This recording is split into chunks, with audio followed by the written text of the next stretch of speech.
அஸ்ஸலாமு அலைக்கும் வரஹ்மத்துல்லாஹி வபரகாத்துஹு. அன்புக்குரிய இஸ்லாமிய சொந்தங்களே, அருமை உறவுகளே, இன்றைக்கி நம்மள பல பேர் வியாபாரம் பண்ணுறோம், தொழில் பண்ணுறோம், நிறைய முதலீடுகளை போட்டு நல்ல வர்த்தகம் செய்கிறோம்.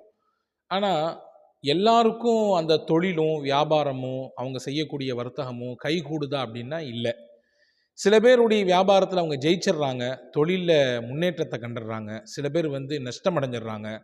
சில பேர் தாங்க எதிர்பார்த்த லாபம் கிடைக்கல, ஏதோ போய்கிட்டு இருக்குது, குறை இல்லாமல் கைப்பிடித்தம் இல்லாமல் போய்கிட்டு இருக்குது அப்படின்ற மாதிரியான ஒரு சூழலில் தங்களுடைய வியாபார நிலையை வச்சிருக்கிறாங்க.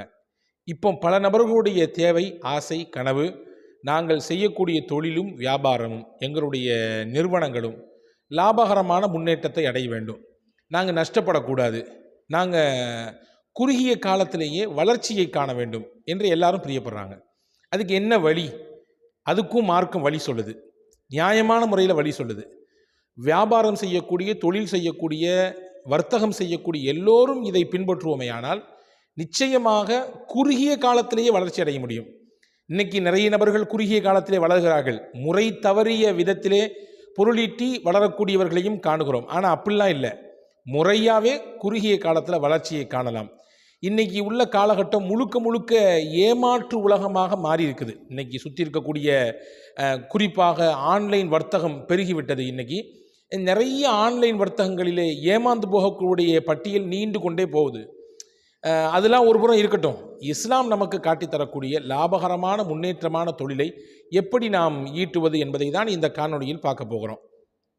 நமக்கு எல்லாத்துக்கும் தெரியும், சஹாபாக்கள்ல அப்துர் ரஹ்மான் பின் அவுஃப் அப்படின்னு ஒரு சஹாபி இருந்தாங்க. எல்லாத்துக்கும் தெரியும் தானே, மிகப்பெரிய வணிகர். அவர் சொல்லப்போனால் முன்மாதிரியான வணிகர். வணிகம் எப்படி செய்ய வேண்டும் என்பதை அவர் தான் கற்றுக் கொடுத்தார். மதினாவுக்குள் மக்காவிலிருந்து ஹிஜ்ரத் செய்து வரும் பொழுது வெறும் கையோடு வந்தாங்க. சொல்லுவாங்கள்ல, நான் அந்த ஊருக்கு வரும்பொழுது வெறும் கையோடு வந்தேன், உடுத்த உடுப்போடு வந்தேன், இன்னைக்கு அல்லாஹ் நல்லா வச்சுருக்கான் சொல்லுவோம்ல. அதே மாதிரி அப்துர் ரஹ்மான் பின் அவுஃப் ரலியல்லாஹு அன்ஹு மக்காவிலிருந்து ஹிஜ்ரத் செய்து வெறுங்கையோடு வந்தாங்க. ரசூல் ஸல்லல்லாஹு அலைஹி வஸல்லம் மதீனாவுக்கு வந்த பின்னாடி பல சஹாபாக்களோடு மக்காலிருந்து வந்த சஹாபாக்களை இணைச்சி வச்சாங்க. அதாவது சகோதரத்துவம், இஸ்லாமிய சகோதரத்துவம் இணைத்தார்கள். அப்படி இணைப்பில் இவருக்கு ஒரு தோழர் கிடைத்தார். அவருடைய பெயர் சஅத் பின் ரபீ என்பது அந்த சஹாபியினுடைய பெயர். பிரபலமாக பல பயான்களிலே, ஹதீதுகளிலே நீங்கள் கேள்விப்பட்டிருப்பீர்கள். இந்த சஅத் பின் ரபீ ரலியல்லாஹு தான் அப்துர் ரஹ்மான் பின் அவுஃப் ரலியல்லாஹு இடத்திலே, தன் தோழரிடத்திலே சொன்னார்கள், அன்பரே, எனக்கு 2 வணிகம் இருக்கிறது, ஒன்றை உங்களுக்கு தந்துடுறேன், நீங்கள் ஒன்றை பார்த்துக்குங்க, நான் ஒன்றை பார்த்துக்கிறேன். எனக்கு 2 மனைவி இருக்கிறார்கள், நீங்கள் யாரை நோக்கி கை காட்டுறீங்களோ அந்த பெண்ணுக்கு நான் விவாகரத்து கொடுத்து அந்த பெண்ணை உங்களுக்கு மனைவியாக மனம் முடித்து வைக்கிறேன் என்று சொன்னாங்க. அந்த அளவுக்கு தயாளத்தன்மை. சகோதரத்துவம் என்றால் நீங்களும் நானும் இருக்கிற மாதிரி உண்டான சகோதரத்துவம். அது இன்னைக்கு வெளிரங்கத்தில் சகோதரா என்று பேசிவிட்டு அந்தரங்கத்தில் அவருக்கே குழி தோண்டக்கூடிய வேலையை தான் இன்னைக்கு பார்க்குறாங்க நிறைய நபர்கள். உள்ளபடியே உண்மையான நேசமிக்க சகோதரத்துவம் அது. உடனே பெருந்தன்மையோடு ஹஸரத் அப்துர் ரஹ்மான் அவுஃப் ரலியல்லாஹு சொன்னாங்க, அல்லாஹ் உங்களுக்கு பரக்கத் செய்யட்டும். ஒரு துவா செஞ்சாங்க. முதல்ல, நீங்கள் பெருந்தன்மையாக சொல்கிறீங்க, அல்லாஹ் உங்களுக்கு பொருளாதாரத்திலும் உங்கள் குடும்பத்திலும் பரக்கத் செய்யட்டும். எனக்கு இதுவெல்லாம் வேண்டாம், இந்த ஊரினுடைய கடைவீதி எது காட்டுங்க, நானே சொந்தமாக உழைக்கிறேன், நானே சொந்தமாக பொருளீட்டுறேன், கடைவீதியை மட்டும் காட்டுங்கன்னாங்க. சஅத் பின் ரபீ ரலியல்லாஹு அன்ஹு அப்துர் ரஹ்மான் பின் அவுஃப் ரலியல்லாஹுவுக்கு கடைவீதியை காட்டு கொடுத்தாங்க. மதீனாவிலிருந்து பிரபலமான கடைவீதி பாசார் என்னன்னா கைனுகா என்று சொல்லக்கூடிய பஜார். அந்த பஜாரை காமிச்சு கொடுத்தாங்க. ஹஸரத் அப்துர் ரஹ்மான் பின் அவுஃப் ரலியல்லாஹு அன்ஹு போனாங்க, போய் வியாபாரத்தை துவங்குறாங்க. ஒன்றுமே இல்லை. நீங்கள் கேட்கலாம், ஹஜ்ரத் எப்படி கையில் எதுவுமே இல்லாமல் துவங்கினாங்க? ஆமாம், கடனாக வாங்கி துவங்குகிறார்கள். வியாபாரத்தை முதலில் கடனாக வாங்கி துவங்குகிறார்கள். வியாபாரத்தையோ தொழிலையோ துவங்குவதற்கு கடன் பெறுவது தப்பல்ல, தவறல்ல. ஆனால் அதை எவ்வளவு சீக்கிரம் அடைக்க முடியுமோ அவ்வளோ சீக்கிரத்தில் அடைச்சிடணும். ஆனால் இன்னைக்கு நம்மளில் இருக்கக்கூடிய பெரும்பான்மையான வியாபாரம், தொழில் என்பது கடன்லையே போயிட்டு இருக்க மாதிரியே தான் தெரியுது, இல்லையா? அப்படி இருப்பது ஒரு வகையில் நமக்கு வரக்கூடிய பரக்கத்தை தடுத்து விடலாம். எனவே எந்த அளவிற்கு அந்த கடனை சீக்கிரமாக அடைக்க முடியுமோ அடைச்சிடணும். அப்படி தான் அவங்க துவங்கினாங்க. என்ன பெருசாலாம் வாங்கலை, 2 பொருளை முக்கியமாக வாங்கினாங்க. கொஞ்சம் மாவு வாங்கினாங்க, அதே மாதிரி நெய் வாங்கினாங்க.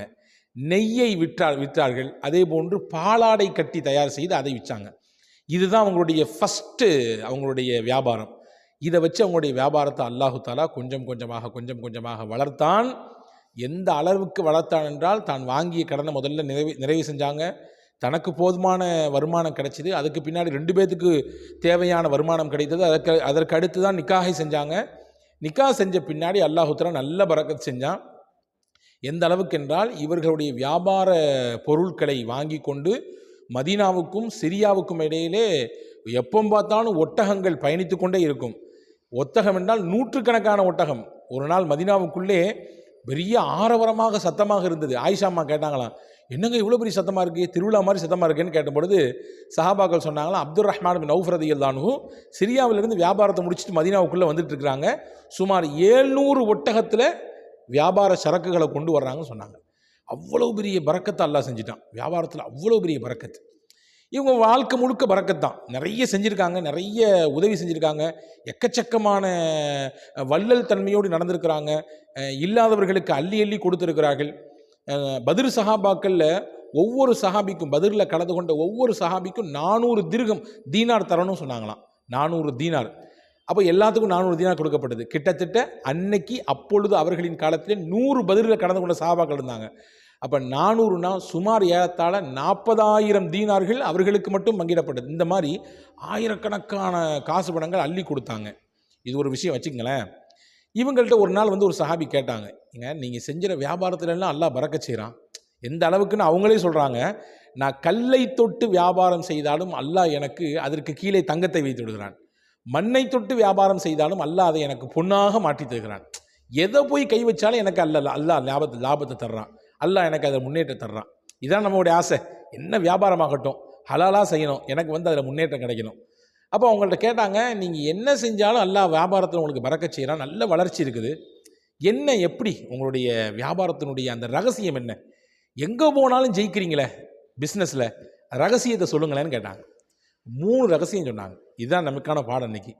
வியாபாரத்தில் நாம் ஜெயிக்க வேண்டும் என்றால், தொழிலிலே நாம் லாபகரமான முன்னேற்றத்தை அடைய வேண்டும் என்றால், நாம் தொட்டதெல்லாம் தொடங்க வேண்டும் என்றால், நாம் நியாயமாக குறிப்பாக எந்த ஒரு பித்தலாட்டமும் இல்லாமல் குறுகிய காலத்தில் முன்னேற வேண்டும் என்றால் இந்த 3 விஷயத்தில் மட்டும் நீங்கள் கவனம் எடுங்க, அது போதும். அப்துர் ரஹ்மான் பின் அவுஃப் ரலியல்லாஹு அன்ஹு சஹாபாக்களுக்கு சொன்னது. 1, ஃபஸ்ட்டு, நான் வந்து அதிகப்படியான மார்ஜின் வைக்க மாட்டேன், அதிகமான லாபம் எனக்கு கிடைக்கணும்னு விரும்ப மாட்டேன், குறைந்த லாபம் கிடைத்தாலும் போதும், உடனடியாக அதை விற்று விடுவேன். அதிக லாபத்தை எதிர்பார்த்து நான் வைத்திருக்க மாட்டேன், எனக்கு குறைந்த லாபம் கிடைத்தால் போதும். ஒரு சின்ன உதாரணம் சொல்கிறேன். ஒரு 1000 ஒட்டகம் சந்தையிலேருந்து வாங்கினாங்க. வாங்கி அப்படியே ஒரு சில மணித்துளிகளில் அதே 1000 ஒட்டகத்தை வாங்கிய விலைக்கு திருப்பி கொடுத்துட்டாங்க. இப்போ பக்கத்தில் இருந்த ஒரு வியாபார கூட்டாளி கேட்டாராம்மா, என்னங்க இது 1000 ஒட்டகத்தை வாங்கினீங்க, அப்படியே 1000த்தை திருப்பி கொடுத்துட்டீங்களே, இதில் என்ன உங்களுக்கு புண்ணியம் பலன், ₹1 கூட உங்களுக்கு மிச்சப்படாத, இந்த வியாபாரம் செஞ்சு என்னத்துக்கு அப்படின்னு கேட்டாங்களாம். உடனே அப்துர் ரஹ்மான் ஓஃப்ரது எல்லாம் அழகான ஒரு பதில் இதான் வியாபாரத்தினுடைய நுட்பம். எவ்வளவு அழகான முறையில் சொல்கிறாங்க பாருங்கள். நான் வாங்கினது 1000 ஒட்டகத்தை வாங்கினேன், இன்ன விலைக்கு வாங்கினேன், அதே மாதிரி அதே 1000 ஒட்டகத்தை அதே விலைக்கு வாங்கின விலைக்கு கொடுத்துட்டேன், ஆனால் எனக்கு இதில் 1000 தீனார்கள் 1000 தங்க காசுகள் எனக்கு இதில் லாபம் கிடைச்சிருக்கு. எப்படிங்க ஆச்சரியமாக கேட்டார். நான் வாங்கின ஒவ்வொரு ஒட்டகத்திலையும் அதனுடைய கழுத்திலே ஒரு கயிறு மாட்டி இருந்தது.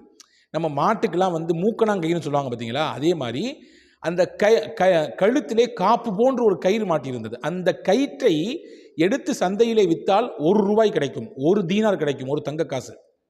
அப்போ 1000 ஒட்டகத்தை வாங்கி அந்த 1000 கயிறையும் கழட்டி இன்னைக்கே நான் அதை விற்பனை செய்து விடுவேன், எனக்கு அதிலே ₹1000 கிடைத்து விடும்.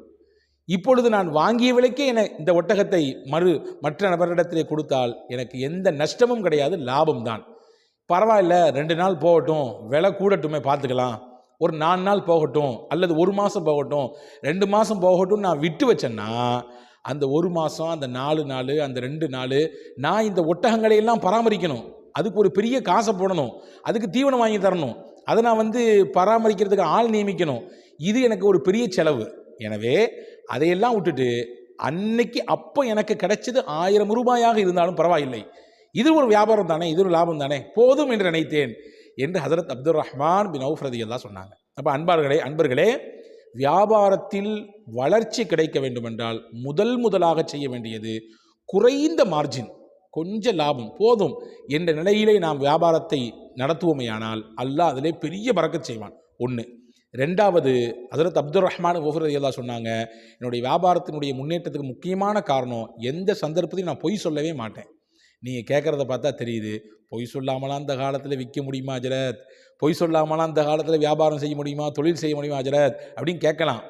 ஆனாலும் நிர்பந்தம் உங்களை சுற்றி அப்படி ஒரு சூழல் இருந்தாலும் சத்தியத்தில் மட்டும்தான் நான் நிற்பேன், உண்மையோடு தான் நான் வாழுவேன், வியாபாரி செய்வேன் என்ற வைராக்கியத்தோடு செய்தால் நிச்சயமாக அல்லாஹ் அதற்குரிய சூழலை ஏற்படுத்துவான்.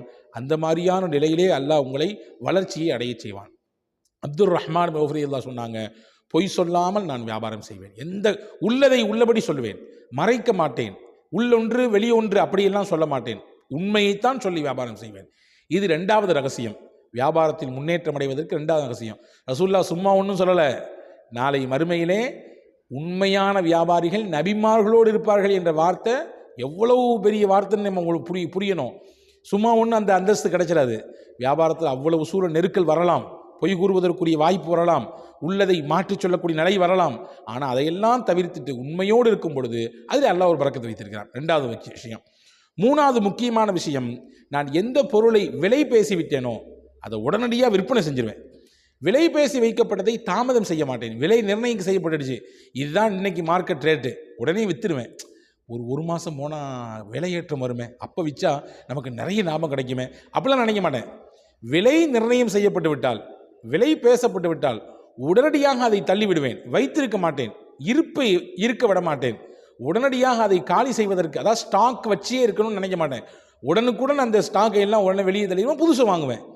இந்த 3 விஷயம்தான் என்னுடைய வியாபாரத்தினுடைய முன்னேற்றத்திற்கு முக்கிய காரணம் என்று ஹஜ்ரத் அப்துர் ரஹ்மான் பின் அவுஃப் ரலியல்லாஹு அன்ஹு சொல்கிறாங்க. அன்புக்குரியவர்களே, அன்புக்குரிய வியாபாரிகளே, தொழிலாளிகளே, வர்த்தகர்களே, இதை நீங்கள் கவனத்தில் கொள்ளுங்கள். இந்த 3ம் நம்முடைய வாழ்க்கையில் இருந்தால் நிச்சயமாக நாமும் குறுகிய காலத்தில் வளரலாம். இங்கே என்ன விஷயம்னா, இது ரொம்ப நாள் எடுக்கலை, இவங்களுக்கு ரொம்ப நாள்லாம் எடுத்து இவங்க வளர்ச்சி அடையலை. எந்த அளவுக்குன்னா, சஹாபாக்கள் குறிப்பாக நாயகத்தினுடைய துணைவியார்களுக்கெல்லாம் இவர்கள் ஒரு பெரிய உதவி செஞ்சுருக்காங்க, பெருங்கொண்ட உதவி. இவங்களுடைய வரலாற்றை எழுதும் பொழுது பார்த்தா மில்லியன் கணக்கில் அவங்களுக்கு சொத்து இருந்துச்சாமா, மில்லியன் கணக்கில் அந்த காலத்திலேயே.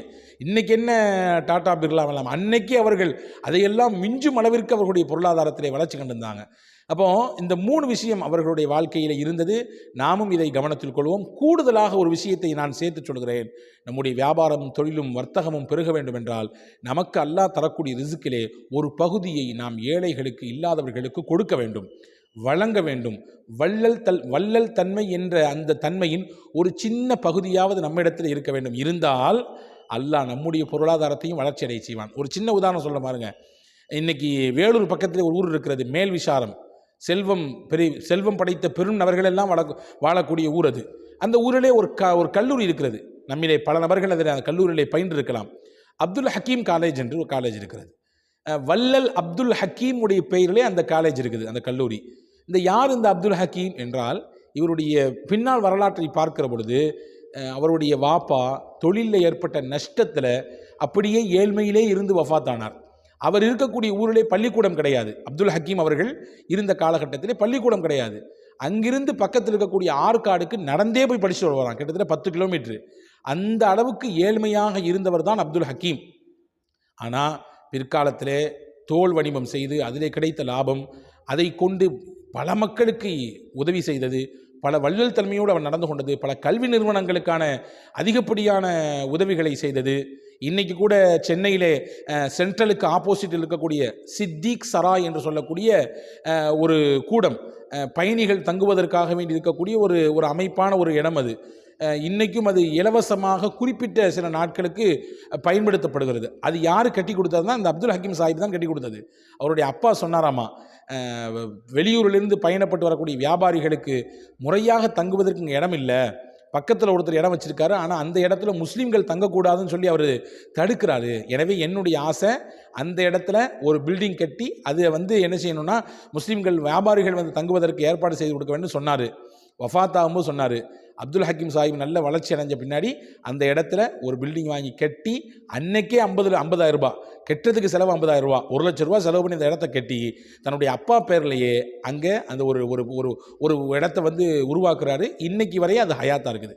நான் என்ன சொல்ல வர்றேன்னா, ஒரு பெரிய வளர்ச்சி காணுவதற்கு முக்கியமாக இந்த மூன்றையும் அப்துல் ரஹ்மான் இடத்திலிருந்து எடுக்கிறோம். நாலாவதாக நம்மிடத்தில் இருக்க வேண்டிய முக்கியமானது, நம்மிடத்தில் அல்லாஹ் தரக்கூடிய பொருளாதாரத்திலே ஒரு பகுதியை ஏழைகளுக்கு, இல்லாதவர்களுக்கு வழங்க வேண்டும். அன்னைக்கு அப்துல் ஹக்கீம் சாஹிப் வழங்கினார். எந்த அளவுக்கு வழங்கினார் என்றால், சுதந்திர போராட்டத்துக்காக வேண்டி காந்தியடிகள் இங்கே வருவார்கள். வேலூருக்கு வந்த நேரத்திலே அப்துல் ஹக்கீம் சாஹிபிடத்தில் ஏதாவது சுதந்திரத்திற்காக வேண்டி நீங்கள் டொனேஷன் கொடுன்னு கேட்கும் பொழுது அன்னைக்கு கேஷ் மட்டும் 7 லட்சம் ரூபா கொடுத்தாராம். எவ்வளோங்க? 7 லட்சம் ரூபாய், வெறும் ஹாட் கேஷ். அது போக மற்ற உதவி செஞ்சுருக்காங்க. அப்போ எவ்வளோ இன்னைக்கு? அன்னைக்கு 7 லட்சம், நான் சொல்கிறது 1800களிலே. அன்னைக்கு 7 லட்சங்கிறது இன்னைக்கு 70 கோடிகளுக்கு சமமானது இல்லையா? அப்போ அவ்வளவு பெரிய வள்ளல் தன்மை இருந்ததினாலே அல்லாஹ் அவர்களுடைய வாழ்க்கையிலே பெரிய பொருளாதாரத்திலே வளத்தை கொடுத்தான். அவர்களுடைய வியாபாரத்திலே, அவர்களுடைய தொழிலிலே பெரிய முன்னேற்றத்தை கொடுத்தான். எனவே இந்த 4 விஷயத்தையும் கவனத்தில் கொள்ளுங்கள். வல்ல அல்லாஹ் இதன்படி வாழக்கூடிய நல்ல தௌஃபீக்கை நசீபாக்குவானாக, வளர்ச்சி அடைய செய்வானாக, முன்னேற்றத்தை தருவானாக. வஸ்ஸலாம். அஸ்ஸலாமு அலைக்கும்.